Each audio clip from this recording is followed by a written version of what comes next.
Auspicia este programa. Claro, es simple. Me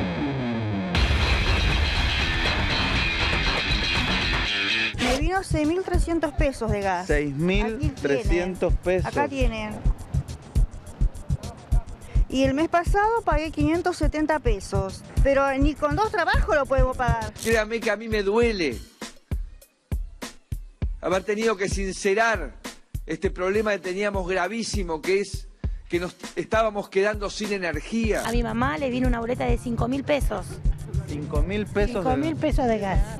Tengo una pensión de mi marido, que mi marido es el pensionado, no llega a 4.000 pesos y tiene 1.000 pesos de remedio. ¿Cómo hago para pagar? Sin la herramienta de una revisión tarifaria integral va a ser muy difícil poder mejorar el servicio eléctrico y el servicio de distribución de gas en la Argentina. ¿Alguna vez le llevó tanto de su presupuesto cotidiano familiar el pago de servicios públicos? Si tenemos los artículos del hogar que tenemos hace 20 años. Malas políticas de tantos años, donde ha estado congelado el precio del gas, cuando el resto de los precios de la economía aumentaban más del 700%. Obviamente, y la gente lo entiende, esto era insostenible. Acá no se trata de si lo podés pagar o no. Sí, lo puedo pagar, pero ¿a qué tengo que renunciar? Es decir, estamos también aprendiendo sobre la marcha. El mes pasado pagué 70 pesos y ahora me vino 2.532 pesos. Es una locura. De golpe, ustedes se encuentran en su casa, en invierno, y se vean que están en remera o están en patas, es que están consumiendo energía de más. La verdad que lo único que nos dijeron que tenemos que esperar ahora, la resolución esta semana, y nos dijeron que estaba nosotros si queríamos pagar o no. 1.433 pesos. Tengo que pagar 1.400 porque prendí una estufita así chiquitita. Si estás en invierno, vos tenés que estar abrigado aún en tu casa.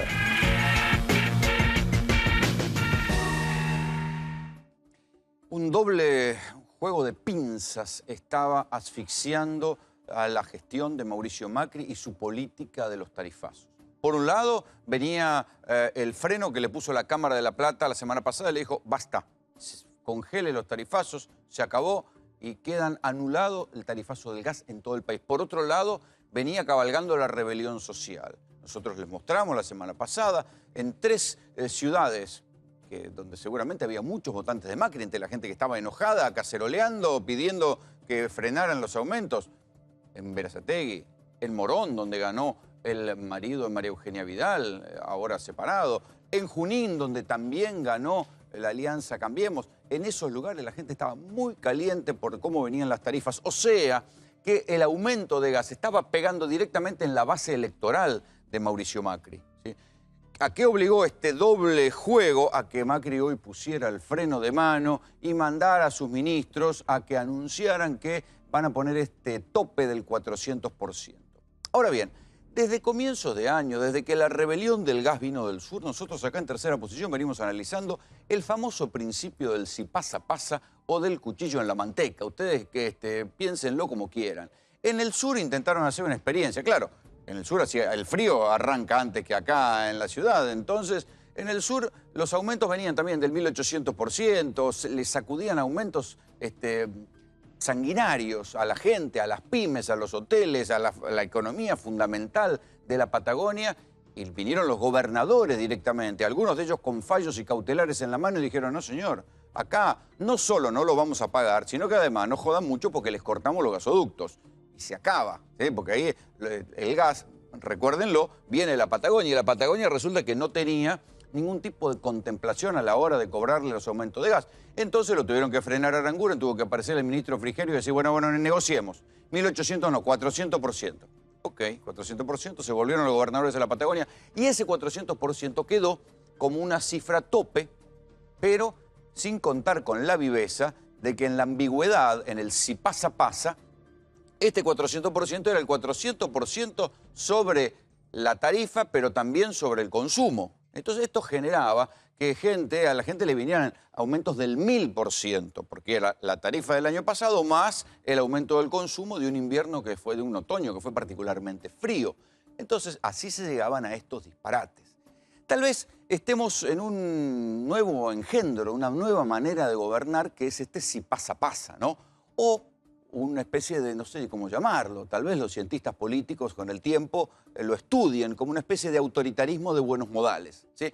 Un autoritarismo, decir, bueno, vamos a sacudir el tarifazo a como dé lugar, pero eso sí, con una sonrisa, hablando bajito y con buenos modales, y si ven que no pueden, ahí retroceden diciendo que es un gobierno que corrige sus errores. Es la primera medida de gobierno que ha dejado al presidente Mauricio Macri y a lo más selecto de su gabinete absolutamente solo. Se bajó de toda esta historia hasta la Unión Cívica Radical. Hoy Ricardo Alfonsín salió a ser como especie de vocero informal que dijo, bueno, si hubieran consultado a los técnicos del radicalismo, algo les podríamos haber decidido de cómo se aplica un aumento de tarifa, pero no quisieron consultar. Y dijo Alfonsín también, no abusen de este principio de corregir los errores, de este argumento de que, bueno, que son un gobierno que corrige los errores, porque es tantos errores a corregir, puede dejar en evidencia que no saben qué hacer. Y sí, es de sentido común. Esto tiene un tiempo, ¿no? Las frases de hoy de Macri, de si ustedes ven que andan en remera y en patas, es porque están gastando energía, qué sé yo, son simpáticas hasta que la realidad no lo confronta con otras broncas populares. ¿Sí? Y lo de Ricardo Alfonsín fue en ese mismo sentido. Hoy en la reunión donde estaban decidiendo que el tope de los aumentos iba a ser del 400%, estaba Ernesto Sanz, que es el enlace con la Unión Cívica Radical. Es una especie de ministro sin cartera, no tiene ningún cargo, pero lo llamaron a ver, bueno, ¿cómo hacemos para lograr algún tipo de apoyo político a esto? En materia de apoyos políticos, no solo Macri no tuvo con esta cuestión ni apoyo de grandes medios que lo venían, ni grandes grupos editoriales que lo venían acompañando, que hoy se desmarcaron rápidamente del tarifazo porque está pegando, insisto, en la propia base electoral, en la clase media baja, clase media, que apoyó a Macri votándolo y ahora ve las tarifas y dice, ¿cómo es esto? Nosotros nos votamos para que nos pase esto, porque recordemos que todos los candidatos habían dicho que los aumentos iban a ser graduales y ese gradualismo era aceptado por la población. Hay una encuesta que se conoció hoy de la firma Poldata que habla de un 63% de aceptación en los aumentos de tarifa. Claro, una cosa es aceptar un aumento de tarifa gradual, lógico, y otra cosa es que el gas, que era un insumo que prácticamente no repercutía en el presupuesto familiar, pase a ser, como en algunos casos de gente que protestaba hoy en la puerta de Metrogas, la mitad del ingreso familiar. Una familia de jubilados que cobraban bien, 2 jubilaciones, 12.000 pesos, resulta que tenían que pagar 4.000 pesos por mes de gas, 8.000 en el bimestre. Es un disparate. En este sentido también Macri perdió otro de los aliados o opositor benévolo en Sergio Massa, que hoy estuvo en todos los canales de televisión, después de haberle mandado una carta a Mauricio Macri, recuperando iniciativa política, diciendo, bueno, a ver, le mandó una carta a Macri marcándole el error y pidiéndole que retroceda. Y después salió Massa a decir cosas durísimas contra Macri como hasta ahora no se le habían escuchado. Por ejemplo, diciéndole que los aumentos fueron una trompada en la mandíbula de la gente. Por esto es que uno empieza a decir, bueno, ¿son o se hacen? ¿Lo hacen a propósito, a ver si pasa, o no saben qué hacer y van improvisando? No era que Aranguren era tan buen ministro, estaba tan capacitado técnicamente y ahora está improvisando. ¿Cómo es esto? ¿O lo hicieron a ver si pasaba y como hubo resistencia social y judicial, no pudo pasar? Cuestiones de sentido común. El Enargás, lo venimos diciendo la semana pasada, silencio, no habla de esto. El Enargás, hoy también lo decía Sergio Massa, tiene que ser un ente que defienda a los usuarios de los abusos de las privatizadas. Ese fue su espíritu cuando nació. Por supuesto, nadie le dio pelota. Digamos, ninguno de todos estos años, ninguna de estas gestiones presidenciales, el Enargás sirvió para eso. Y otra vez se demostró que no sirve para eso, ¿sí? Y obvio, el actual presidente del Enargás, interventor, no sé ni cuál es el título, venía de la empresa, venía de Metrogas y ahora está en el Enargás. ¿A quién piensan ustedes que va a defender? ¿A la empresa o a los usuarios? Obviamente a la empresa que le pagaba el sueldo hasta hace no más de 6 meses. Las empresas deben dejar de tratar a la gente como ganado, decía Massa, aprovechando él un argumento que circula por cualquiera que tiene que hacer un reclamo. ¿Cómo?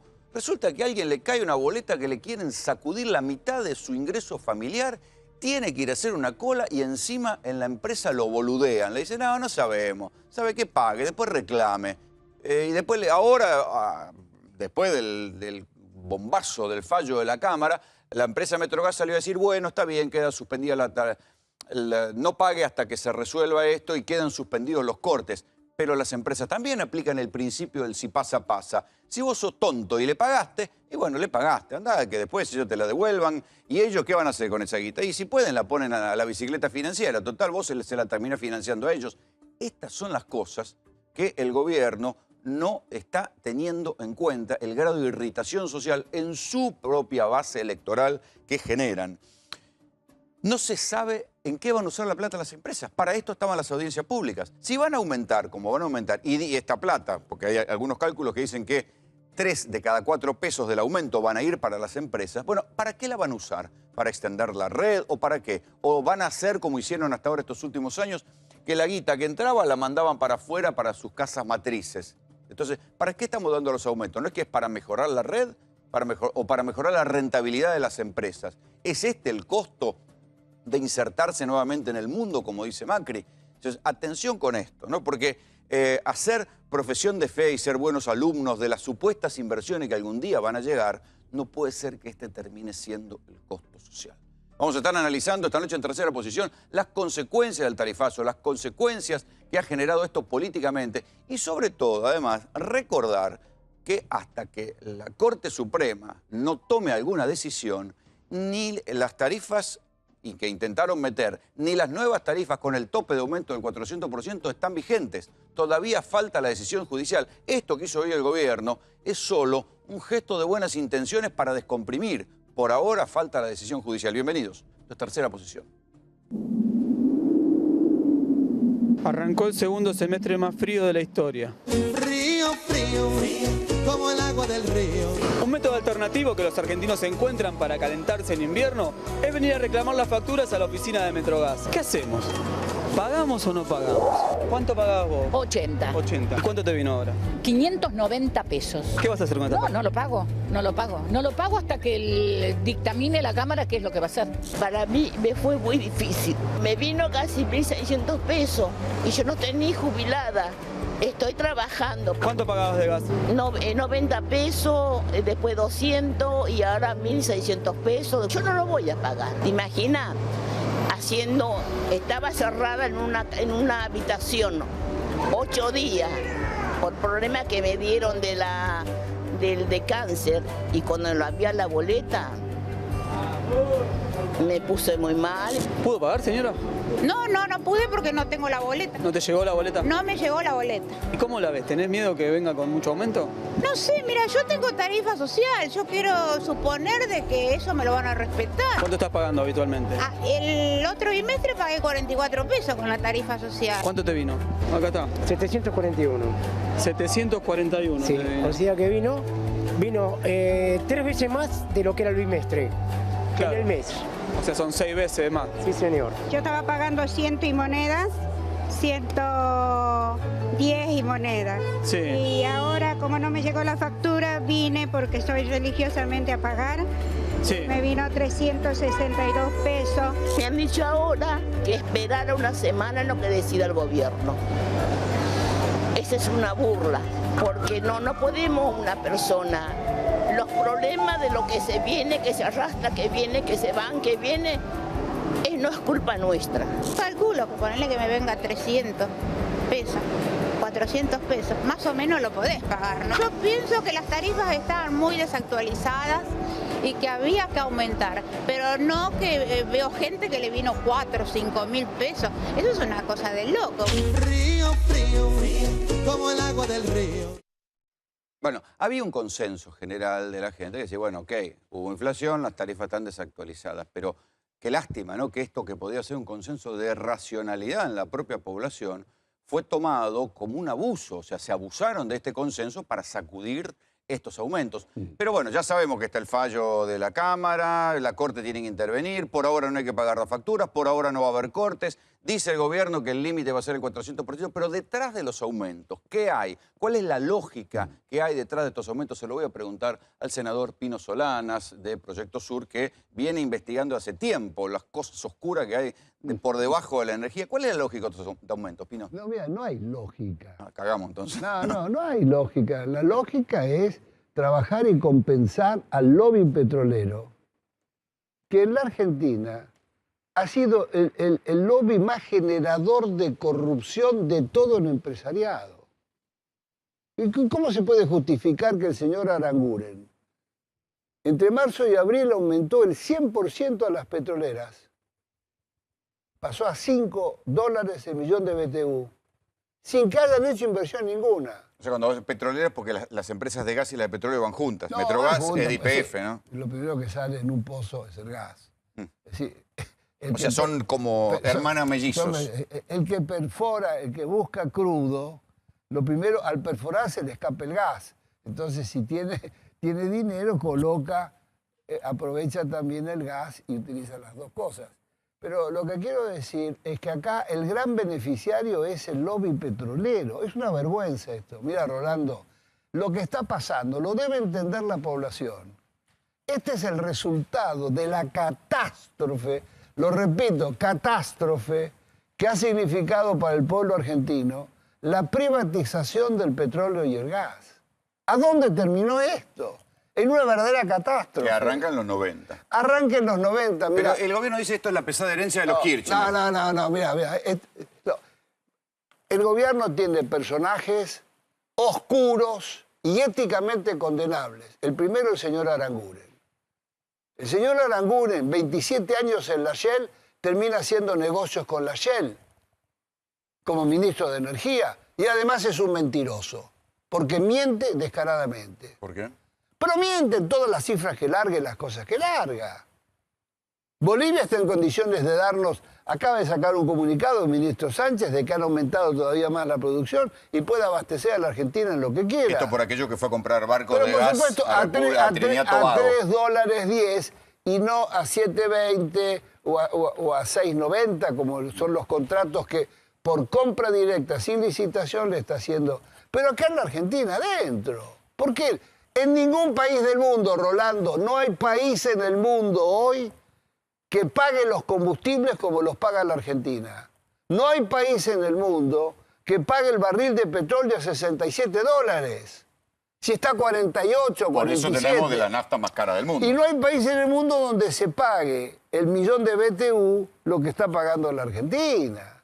Y por eso los precios que tenemos. Por eso hay que convencerse que nos han llevado a un fracaso y a un robo monumental. Encima de esto, la industria petrolera se beneficia con subsidios que son de 7.000, 8.000 millones anuales. ¿Los subsidios siguen? ¿No es que los aumentos eran para bajar los subsidios? No, pero querido, hay un subsidio directo, que lo pagás vos y todos lo pagamos. No, una cosa son los que paga el gobierno y otra cosa es que, estando el barril a $67, las refinerías te colocan el combustible arriba. En todo el mundo bajaba la nafta. Claro, y acá lo subían. Claro, entonces, lo pagás vos sin darte cuenta. El tractorista, el camionero, todos los que utilizan transporte, lo están pagando. Está bien, pero esto hasta ahora era como una cosa, si querés, solo confinada para aquellos que tenemos auto, los que pagan el combustible, se veía lejos. El kirchnerismo lo tapaba con subsidios, pero ahora la plata del gas pega en el bolsillo directamente. Mira, de una manera inédita. Hace 2 meses lo dijimos.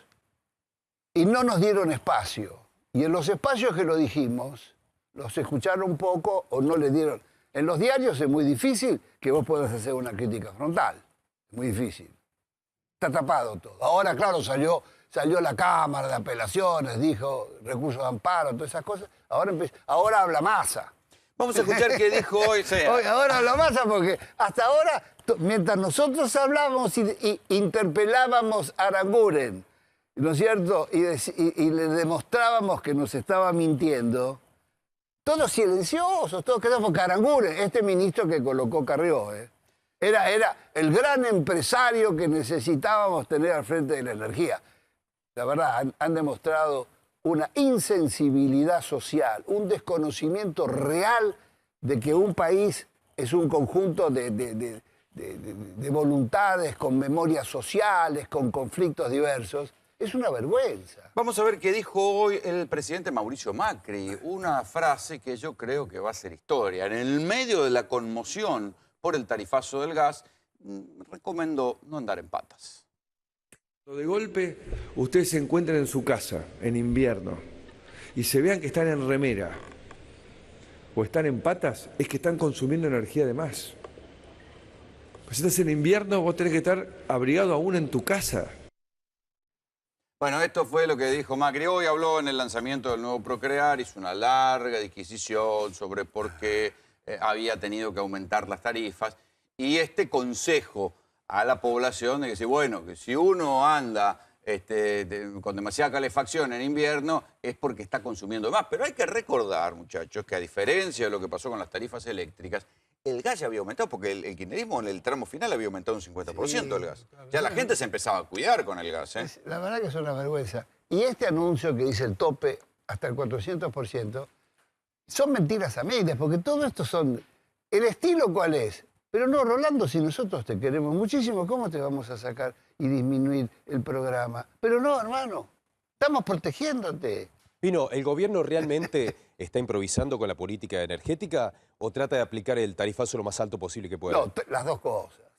La verdad, no trata de aplicar el mayor tarifazo y por eso, de una manera grosera y escandalosa, arrasando a paladas dinero para las petroleras, porque no hay país en el mundo que tenga el precio que tiene el gas y el petróleo en la Argentina. Pensá vos que el gas y el petróleo en la Argentina, siempre desde Mosconi hasta Perón, pasando por Ilia, por todos, se mantuvo siempre bajo, como lo hace cualquier país de la Tierra, para que el costo argentino sea competitivo y bajo. Si vos tenés un costo alto de energía, que es el primer insumo de la cadena productiva... Y ahí te dispara todos los costos. Te dispara todo, viejo. No podés competir. Y los costos argentinos internos son horriblemente altos. Por eso no viene inversión productiva. Viene a la timba la inversión, no viene a la fábrica. El argumento que utilizaba hoy el presidente Macri era que esto era parte del desbarajuste que había quedado en materia energética del gobierno kirchnerista. Tengo aquí a Gabriel Mariotto, fue vicegobernador bonaerense, actualmente es diputado del Parlasur. ¿Cómo andamos con la pesada herencia? Buenas noches. ¿La pesada herencia? ¿Qué dejaron ustedes? No, yo comparto el planteo que está haciendo Pino. Yo creo que es un argumento de orden de campaña, como si Mauricio Macri aún estuviese en campaña. Entonces la pesada herencia es le sirve de base para hacer estos desaguisados. Recién cuando recomendaba no andar en patas, miraba a los laburantes, ¿no?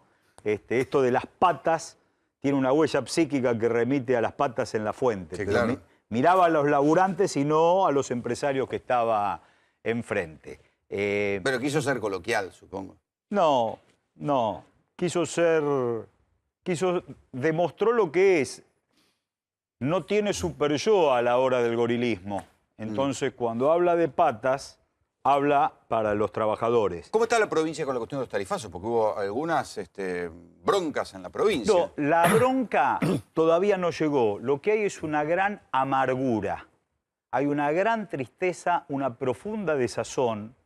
A nosotros nos tocó, desde nuestro Centro Cultural Padre Mujica, con el doctor Ferro, presentar una cautelar que fue habilitada por el Tribunal 5 para el Departamento Judicial de Lomas de Zamora, no solo con el argumento de la falta de audiencia pública a la hora de convalidar el aumento, sino como un servicio esencial y un derecho humano. Y así lo habilitó la justicia. Sí, porque en definitiva hace un frío del demonio este invierno, así que... Y más de 10.000 personas vinieron a hacer la presentación en una fila incesante en los 5 días de la semana pasada, en donde no había posibilidad de hacer una bajada de línea de orden político partidario, porque la angustia en esa boleta que era de 400 y que fue de 4.000, o en esa pizzería de Gorriti y Frías, cerquita de la cancha de los Andes, que era de 900 y que pasó a ser de 12.000, era una angustia paralizante para hablar de política. Ahora, yo hablaba con Pino recién afuera y comentábamos eso, esa tristeza.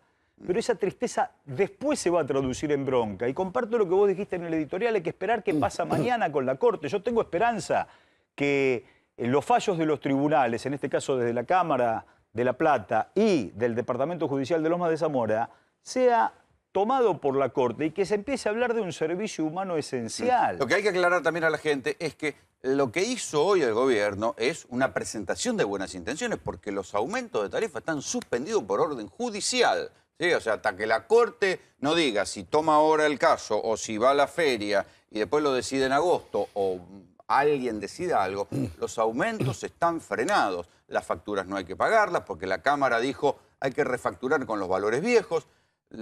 Todo está frenado y ahora se verá judicialmente. Lo que hizo el gobierno es poner una carta de buenas intenciones y bueno, ok, los aumentos se desmadraron, vamos a poner un tope del 400%, que de paso hace retornar una palabra que el gobierno detesta y que hoy en la conferencia de prensa no dijeron, que es subsidio, porque todo aquello que supere el 400% del monto de la factura, no del consumo, eso va a tener que ser subsidiado, va a decir, lo terminará pagando el Estado. Más opiniones de la gente en la calle sobre el tarifazo. Río frío, como el agua del río. ¿Estarías dispuesta a pagar un poco más? Yo no estoy en contra de los aumentos, siempre y cuando a la gente que tiene plata le hagan lo mismo. Todos los demás departamentos vinieron a 120 pesos la luz, el gas. A mí me vino 590. O tomaron mal la medición o no sé cómo miércoles hicieron. ¿Estás igual de acuerdo en pagar este incremento? No estoy de acuerdo, pero lo pago porque corresponde. Siempre te dicen, bueno, primero pague y después reclame. Vos ya pagaste. ¿Vas a reclamar? Más bien, sí. Si te viene un poquito más no tengo problema. La diferencia de 90, de 200, 400 a 1600 ya es en un mes. No va. Te digo para qué sabe el gas, para el calefón. Sí. El calefón, para bañarme, de vez en cuando me baño. Sí. Y de vez en cuando me cocino un arroz, una polenta. ¿Y cuánto te venía de gas? 70 pesos, por bimestre. ¿Y ahora? Y ahora me vinieron cerca de 500 pesos, a pagar en 2 cuotas, eso sí. Pero cuando le termine de pagar te va a venir la otra. Me va a venir la otra, obviamente. Yo que lo voté a Larreta, le hice propaganda y todo, pero Larreta se está yendo de mambo. ¿A Macri también lo votaste? También lo voté a Macri, se están yendo de mambo los dos. Hoy el presidente dijo en un acto que si andás en tu casa en patas y en remera es porque estás haciendo un mal uso del gas, ¿no? No merece que dé ninguna respuesta. ¿Vos querés en serio que le diga algo a Macri? Sí, lo que sentís, lo que te sale del corazón. Que me arrepiento de haberlo votado. Esto es parte de una política, sin duda. Le diría que la recapaciten porque realmente está afectando ya no solamente el bolsillo, está afectando toda la vida familiar, está afectando el presupuesto, está afectando todo. ¿Vos pagaste? Pagué una cuota y espero que la justicia esté fallando. Vamos a ver lo que dice la Corte Suprema, ahora hay un persalto. Espero que suspenda en este momento. Gabriel, ¿está golpeando en la base electoral del propio macrismo, los votantes de Macri, los gorilas, como dicen ustedes? Sí, los gorilas también tienen que pagar. Y cuando le tocan la víscera más sensible, en términos del general, tiran la bronca. A mí me sorprende mucho algo que dijo Pino. Hoy o ayer, desde ayer, seguramente después de un focus group, es Sergio Massa quien se pone a la vanguardia del reclamo. Davos, buitres y ahora el reclamo. Yo creo que hay que volver a la política de la sensibilidad, de la racionalidad y de la convicción. No la política que tarda 48 horas en reaccionar después del focus group. También los radicales, digo, el propio Ricardo Alfonsino tomó distancia. Sí, y me sorprende... Están en la coalición. Me sorprende Sergio Massa en C5N ayer y hoy. Me sorprende mucho.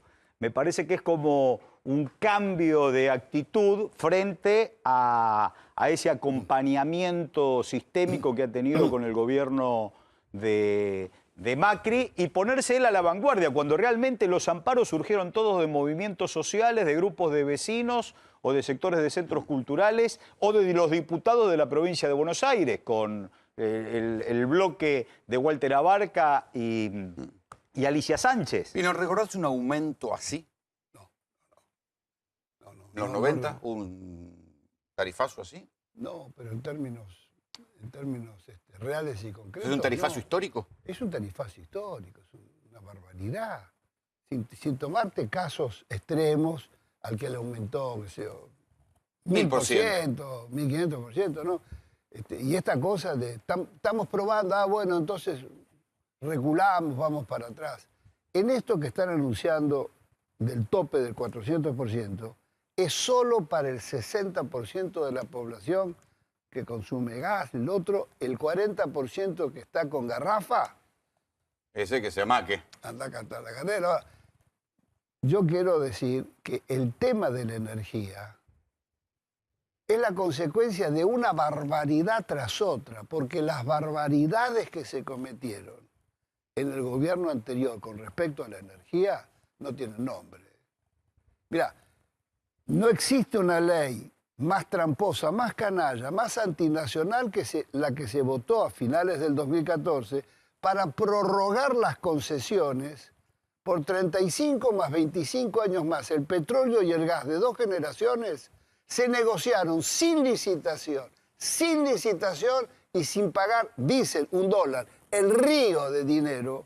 La corrupción grande está en el petróleo. Todo esto de José López y todas esas historias es un aperitivo. El río de petróleo, pero ellos llevaron el barril del petróleo a $75.83. Está bien, pero el macrismo está siguiendo con la misma política. No, ahí no hubo cambio. No, ya no hubo cambio, bajó. Está continuando la misma y continuando con la misma política de subsidio. Pero la lleva adelante los CEOs de las mismas multinacionales que se benefician con esto.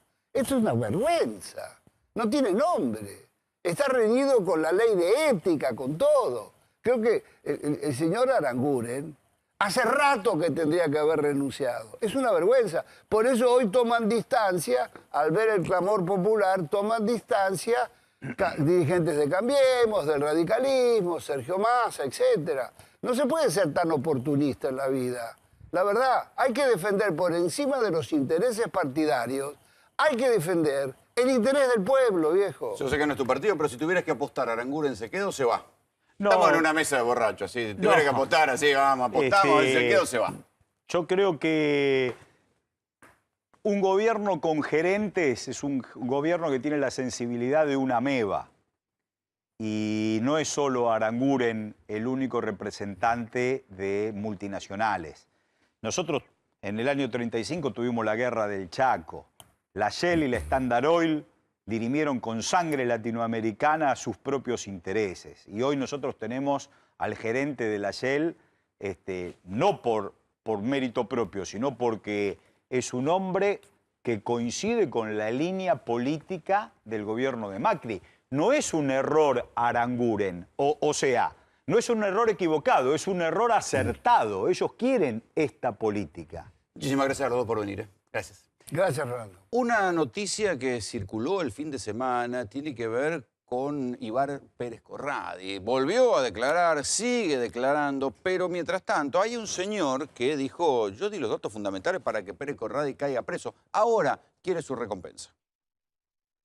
¿Usted quería que detuvieran a Pérez Corradi porque para cobrar la recompensa o...? Sí, me motivaba la recompensa como muchas personas. 2 millones de pesos. 2 millones de pesos. ¿Tiene probado que colaboró como para que pague? Tengo pruebas. ¿Qué pruebas tiene?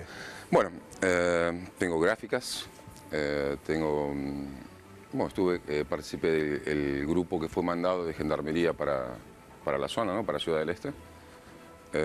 Participé de esa fallida detención de Corradi, que acabamos identificando a Marcelo Bottini, que era un cantante de cumbia, ¿no? No es. ¿Era parecido, por lo menos? No. Lo único que lo... llegar a confundir... lo confundieron los policías paraguayos, vale aclarar eso, ¿no? Ellos nos llaman diciendo que tenían que identificar a una persona con las características similares a Pérez Corradi. La altura puede ser, el pelo atado atrás, que sabíamos que Pérez Corradi ya no andaba más con el pelo largo, pero igual fuimos. Pasamos, hicimos miramos, le dijimos que no, ellos lo identificaron por cuenta de ellos y después me salió todo eso que el grupo de gendarmería había investigado durante mucho tiempo un cantante de cumbia, que es una gran mentira, ¿no? El grupo de gendarmería trabajó muy bien, muy. Bueno, ahí tenemos el testimonio de este hombre que fue el primero que empezó a dar pistas sobre Pérez Corradi. Mientras tanto, Pérez Corradi sigue declarando y de lo que está trascendiendo en tribunales, si bien el secreto sumario, ahora está apuntando por un lado hacia la AFIP y por otro lado hacia la campaña de Cristina Fernández de Kirchner en el año 2007. Héctor Capaccioli, ustedes saben que es el recaudador de aquella campaña, que está siendo procesado porque aparecieron montones de cheques de una usina de droguerías, casi el 35% de los aportes de financiación de campaña, no se sabe si era aporte propio o blanqueo, fueron cheques de droguerías, entre los cuales había cheques del propio Forza, y también a la aduana por el tráfico de efedrina. Esto es lo que trascendió. Alejandro Sánchez Calvermaten es abogado penalista. En el juicio por el triple crimen fue defensor de los familiares de Leopoldo Vina, una de las víctimas. ¿Qué sabe Pérez Corradi? Vos conocés ese juicio, estuviste ahí en todas las audiencias. No solo estoy en ese juicio, sino también estoy en la mafia de los medicamentos y aportes de campaña, entonces conozco otras cosas. Las dos caras, digamos. Conozco cómo se entrecruza la información de todos los expedientes. Yo sinceramente creo que Pérez Corradi está poniendo títulos y, como dije varias veces, no pone contenido. A lo que todo el mundo ha dado como un suspenso, como si estuviéramos en Hollywood, realmente, como recibir un avalado por el propio gobierno, ¿eh? Avalado por muchísima gente, justicia. por periodismo incluso también, que ha venido un prócer y ha venido una persona sospechada de delitos graves en varios expedientes que están en algunos conectados y que obviamente ojalá pudiera dar explicaciones. A mí lo que me interesa es en el triple crimen fundamentalmente. ¿Cómo cuánto hay contra él? ¿Hay prueba contundente o hay una imputación para investigarlo? La prueba es categórica, porque es científica y la prueba científica es irrefutable. ¿Cuál es? La telefónica es clave y de hecho la justicia actual... Los entrecruzamientos con Martín Lanata. Los entrecruzamientos, los posicionamientos de antenas, de celdas, el tema de los peajes. ¿Él estuvo en el lugar también? Pérez Corradi estuvo también en la escena del crimen, se supone. No, Pérez Corradi estaba en México en el momento, porque vos pensás que como autor intelectual es el que mandó a matarlos, ¿sí? Él estaba en México y sin embargo portaba un teléfono de la empresa que compartía como director con Martín Lanata y en simultáneo, al día siguiente de que desaparecieron, ya se estaba comunicando desde México para reportar probablemente Martín Lanata a él cómo había salido la operación. el encargo. Y obviamente eso se probó en el juicio y como dije fue un juicio clave porque creo que es el primero en los últimos años que ha sido, digamos, el pionero en materia tecnológica y que de hecho está siendo utilizado como ejemplo porque la verdad que el trabajo que se hizo, que trabajó Gendarmería, trabajaron otros cuerpos de otras fuerzas, fue espectacular. Y ahora el juzgado de la doctora Servini, que heredó el expediente con motivo del planteo de incompetencia... ¿Ella es la que lo tiene que acusar ahora? Claro, ella continúa con la investigación del triple crimen. Tiene que hacer la instrucción, porque nosotros pudimos lograr el juicio de los 4 que estaban en ese momento, que son los Lanata y los Esquilachi, y faltaba el autor intelectual. Como se profugó antes del juicio, que de hecho el doctor Vidón y la doctora Falabella lo mandaron a detener, pero cuando lo fueron a buscar ya no estaba. El domicilio que había proporcionado en la causa de la mafia de los medicamentos no era ninguno. Había dado 3 domicilios y ninguno se encontraba. En la mafia de los medicamentos, ¿quién era Pérez Corradi? Bueno, en la mafia de los medicamentos... Porque estuvo detenido también y después la Cámara le dio la libertad. Estuvo detenido, pero en definitiva estaba vinculado también con el tema de los remedios fraudulentos y en la causa de aportes de campaña también con los falsos aportes. Y de hecho ha dado unas explicaciones mediáticas el otro día sobre este y otros puntos, pero yo creo que toca muchos temas, pero que no los profundiza. Y eso yo creo que demuestra la mendacidad, digamos, que él está aportando para tratar de defender algo que es indefendible en las 3 causas, o las 6 o 7, en todas yo creo que las explicaciones que dan son infantiles. Yo sé que no ha sido precisamente oficialista del kirchnerismo vos, así que ¿tiene algo contra Aníbal Fernández? ¿Puede tener algo que lo lleve preso a Aníbal Fernández, Pérez Corradi? Sinceramente se habla mucho, pero vuelvo a insistir, se ponen títulos, pero lamentablemente no alcanza. Yo creo que es clave que la jueza, y creo que lo va a hacer incluso su secretario Franco, tienen que tratar de lograr que realmente diga lo que tiene que decir para poder vincularse con esas normas que lo pueden beneficiar en garantías, porque vuelvo a repetir, una cosa es que tenga garantías y otra cosa es que tenga indebidos privilegios.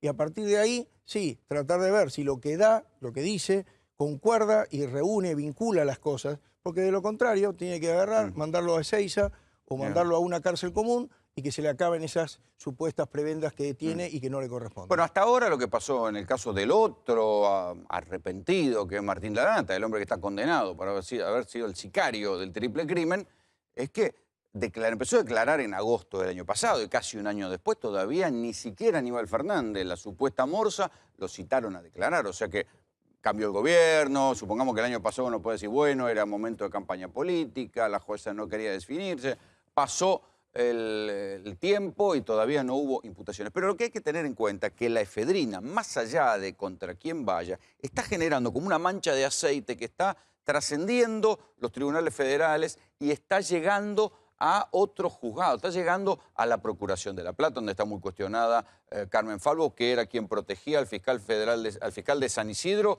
que no investigó los crímenes sicarios de colombianos, que ahora se sabe que tendrían que ver con la efedrina, y a un juez de La Plata, al juez de garantía César Melazo. ¿Por qué? Porque Melazo, dicen quienes lo están acusando y lo están llevando a jury de enjuiciamiento, no fue lo suficientemente rápido a la hora de detener o propició la fuga de Marcelo Mayo, el hombre que aparece con la pistola con la cual habrían matado a los 2 colombianos de Unicenter. Así quedó la situación del juez Melazo.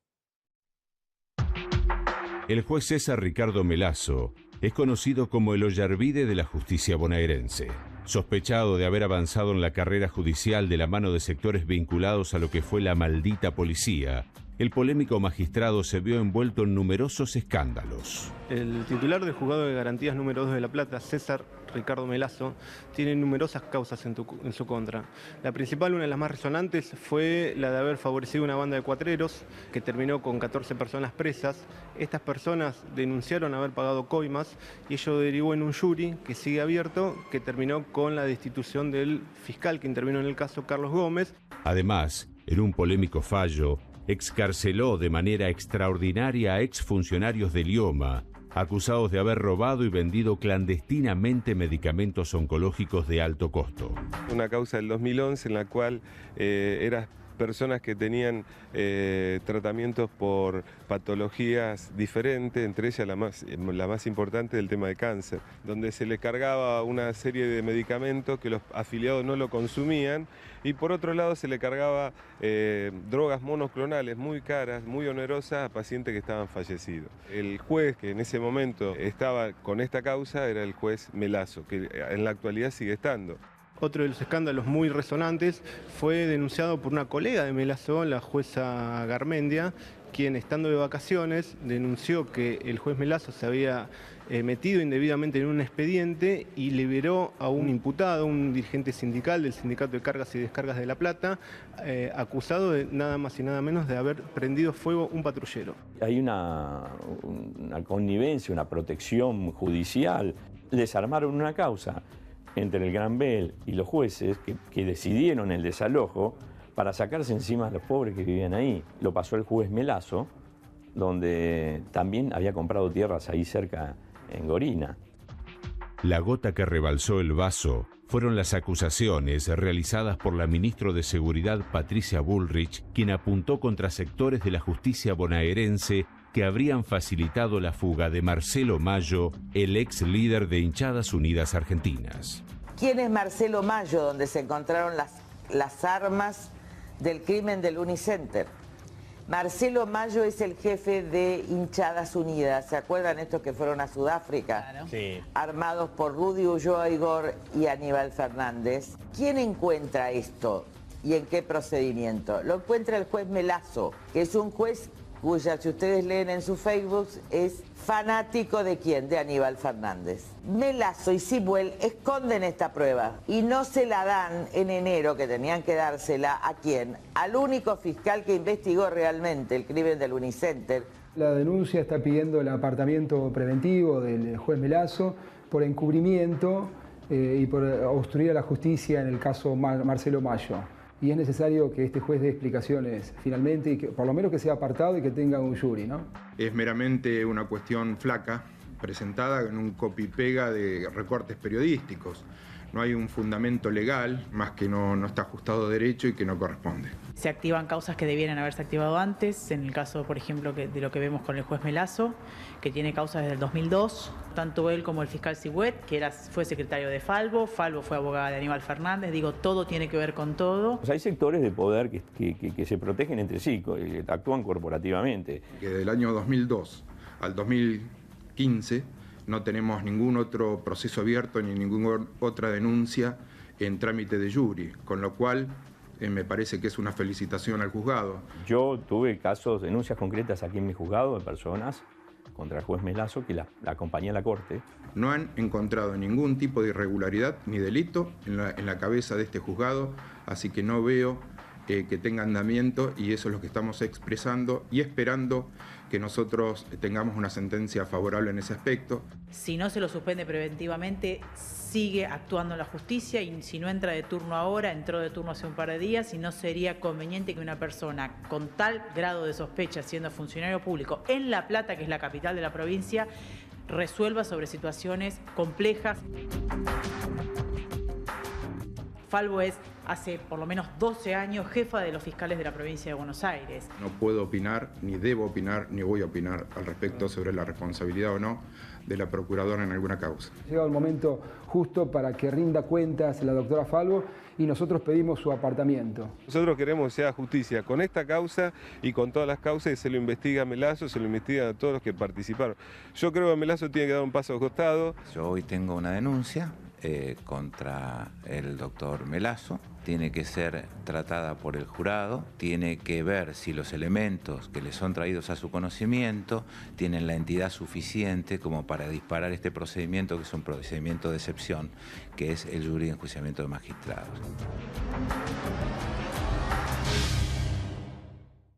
Bueno, así están las cosas. En la provincia de Buenos Aires, como en buena parte de la justicia, pedidos de juicio político los jueces tienen a diario. Lo que pasa es que tanto en el caso de Falvo como en el caso de Melasso, dos coletazos de la efedrina han generado semejante mirada política, que se les ha puesto la lupa política encima a ambos, tanto a Falvo como al juez Melasso, que está enfrentando un jury.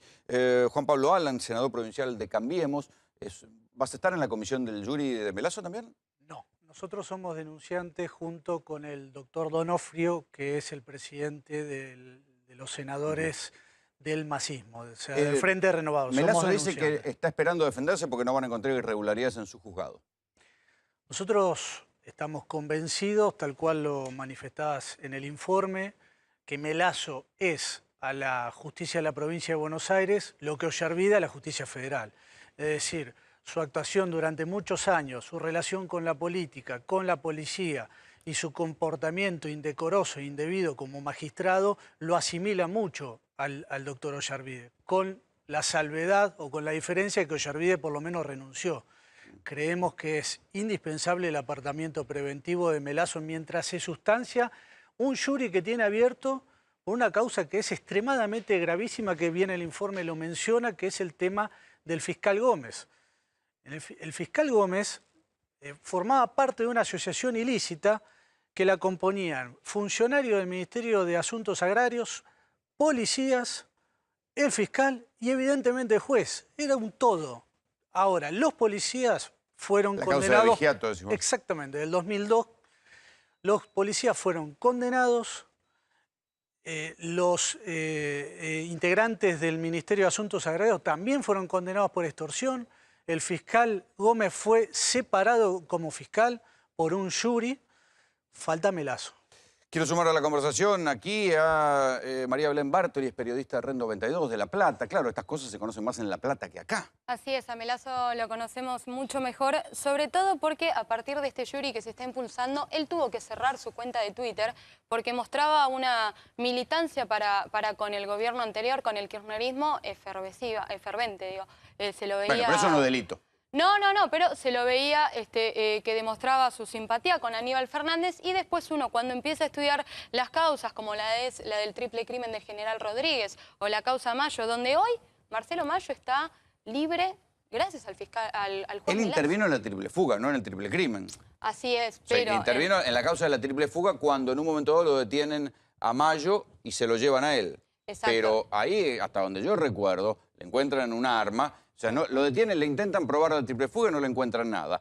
Lo detienen por un arma y aparece el dueño del arma, que es ahora está más preocupado que Mayo, que es este señor Leandro Guizo, que está intentando saber cómo zafa, porque esa arma, según dice la justicia, era la que mata a los colombianos en Unicenter. Así es. Pero entonces, ¿por qué van? O sea, ¿qué es lo que hizo mal Melasso para facilitar la fuga de Mayo? La jueza federal Arroyo Salgado allana la oficina de el juez Melasso, también del fiscal de Bransen Sigüet y también de de Falvo, justamente por esto, porque tardaron en dar a conocer las pericias del arma que después se termina determinando que habían sido en el crimen del Unicenter. Entonces, a partir de ahí, con este accionar, es que los senadores de Cambiemos y del Masismo ponen un poco en la lupa el accionar del juez Melazo y dicen, bueno, ¿qué es lo que está pasando? ¿Cómo es que se manejó? ¿Qué pasó con la actuación de la procuradora Falvo en estas causas que tuvo que ver con narcotráfico, efedrina, en tu experiencia? Mirá, en el tema del triple crimen, la verdad que la procuradora Falvo en realidad no se entrometió. La verdad que pudo haber obstruido, pudo haber bloqueado, porque es lo que uno pensaría, pero no. La verdad que no puedo decir, al revés, diría que los fiscales actuaron libremente, tanto Guidone como Falabella, no tuvieron ningún tipo de guión, ni instructivo. Sí, en cambio está cuestionada su actuación respecto de Novo y el fiscal Angelini en el caso de Unicenter. Sí, y hay otros fiscales, por supuesto, también sospechados. Está también Manuel Iglesias en Trenquelauquen, por ejemplo, otro, que ya pronto vamos a dar noticias porque nosotros lo vamos a denunciar. Hay varios fiscales que arman expedientes y otros que desarman expedientes, pero también hay mucha gente proba. O sea, ¿cómo está la cuestión políticamente para Melazo?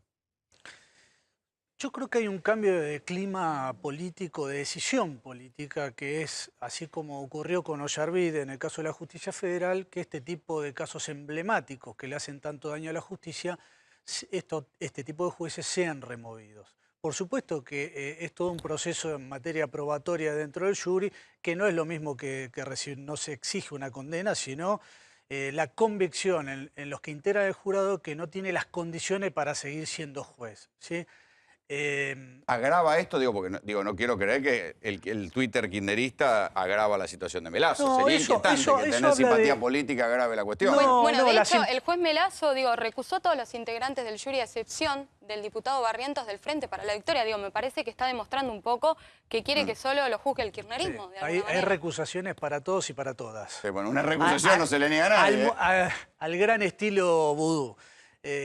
No, lo que te decía... es que no agrava, su pertenencia o simpatía política desde ya, que todos la tenemos, no lo agrava, pero sí, hay una sumatoria de cosas, entre ellas, hacer tan explícito su pertenencia, su simpatía política, habla del decoro de un magistrado. Muchachos, muchísimas gracias por venir. Así nos vamos, esto fue Tercera Posición. Buenas noches. EcoGear, eficacia del 84,6% en la recuperación capilar, clínicamente testeado en hombres y mujeres. Actúa desde la raíz hasta la punta del pelo, aportando minerales, vitaminas y polifenoles. Loción fitocosmética de triple acción, disminuye la caída, estimula el crecimiento del pelo y controla la caspa, sin efectos adversos. Disponible en farmacias de todo el país o en ecogear.com.ar. Productos elaborados bajo patentes del CONICET. También EcoGear shampoo y acondicionador.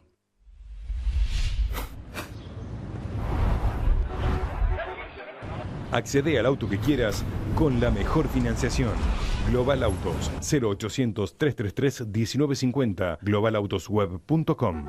Cuando el calzado no brinda la solidez que el trabajo exige, los operarios se sienten desprotegidos, vulnerables, descalzos.